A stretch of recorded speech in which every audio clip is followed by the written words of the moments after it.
Hello students, previous video में हम essentials of good questionnaire अच्छी प्रश्नावली के गुण अथवा प्रश्नावली के निर्माण में ध्यान देने योग्य जो बातें हैं उसको डिस्कस कर रहे थे, जिसमें हमने डिस्कस किया था कि प्रश्नावली का आकार एवं जो प्रश्न हो वो सीमित हो, उचित वे में हो, ना ही प्रश्न अधिक हो और ना ही प्रश्न कम रखे जाएं।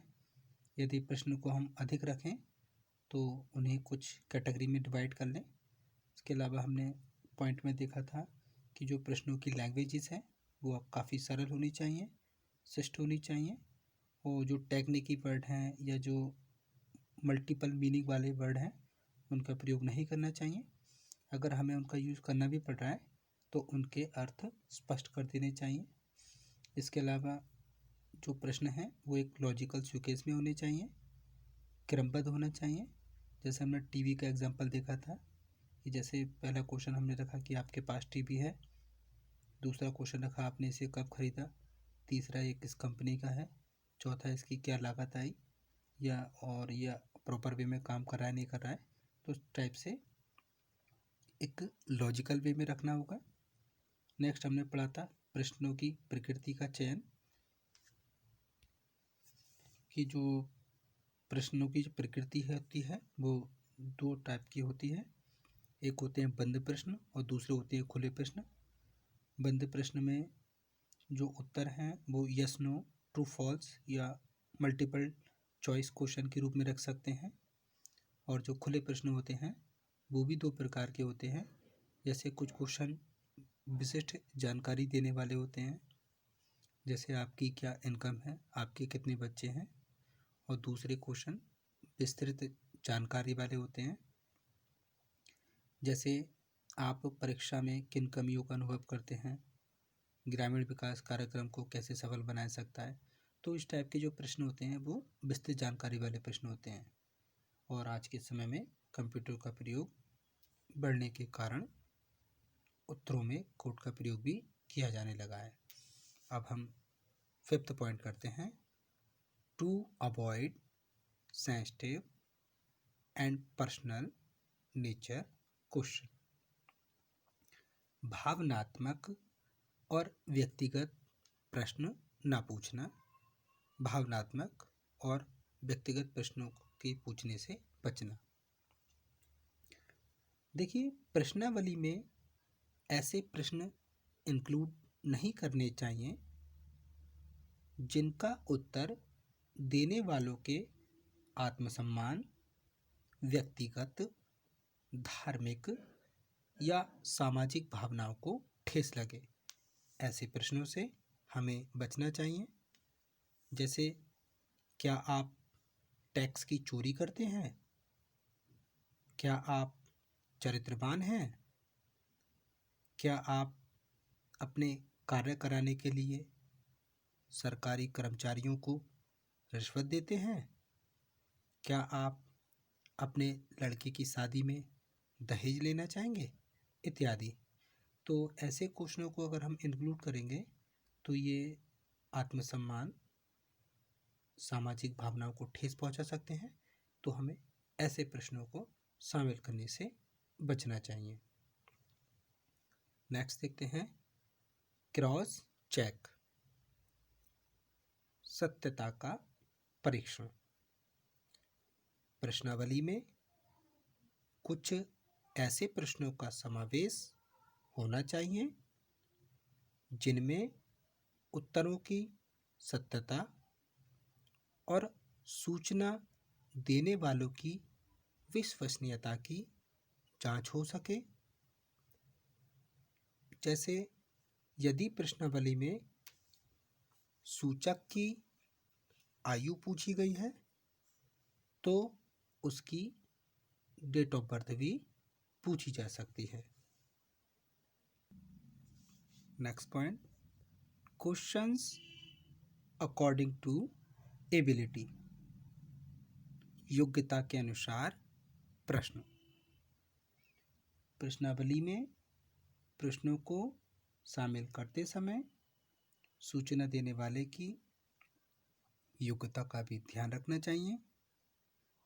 जैसे यदि सामान्य व्यक्तियों से उनके ब्लड प्रेशर और ब्लड ग्रुप के बारे में प्रश्न किए जाएं तो वे शायद उनके सही आंसर न दे सकें। इस प्रकार ऐसे प्रश्न भी नहीं पूछे जाने चाहिए जिसके लिए सूचनादाता को अपनी स्मरण शक्ति पर जोर डालना पड़े। जहाँ तक पॉसिबल हो सूचनादाता से गणितीय गणनाएं भी नहीं कराना चाहिए, जैसे आपका व्यय आपकी आय के कितने प्रतिशत है। Next, attractive and appealing getup. प्रश्नावली की आकर्षकता। प्रश्नावली कागज के प्रयोग और मुद्रण की दृष्टि से आकर्षक एवं प्रभावशाली होना चाहिए। मतलब जो प्रश्नावली का पेपर है वो देखने में आकर्षक हो, उसमें जो प्रिंटिंग है वो भी अट्रैक्टिव हो, इफेक्टिव हो, क्योंकि इससे सूचना देने वाला व्यक्ति अनुसंधान के स्तर से प्रभावित होता है और सूचना देने के लिए प्रेरित होता है। Next point, mode of tabulation and analysis. सारणीयन और विश्लेषण का ध्यान।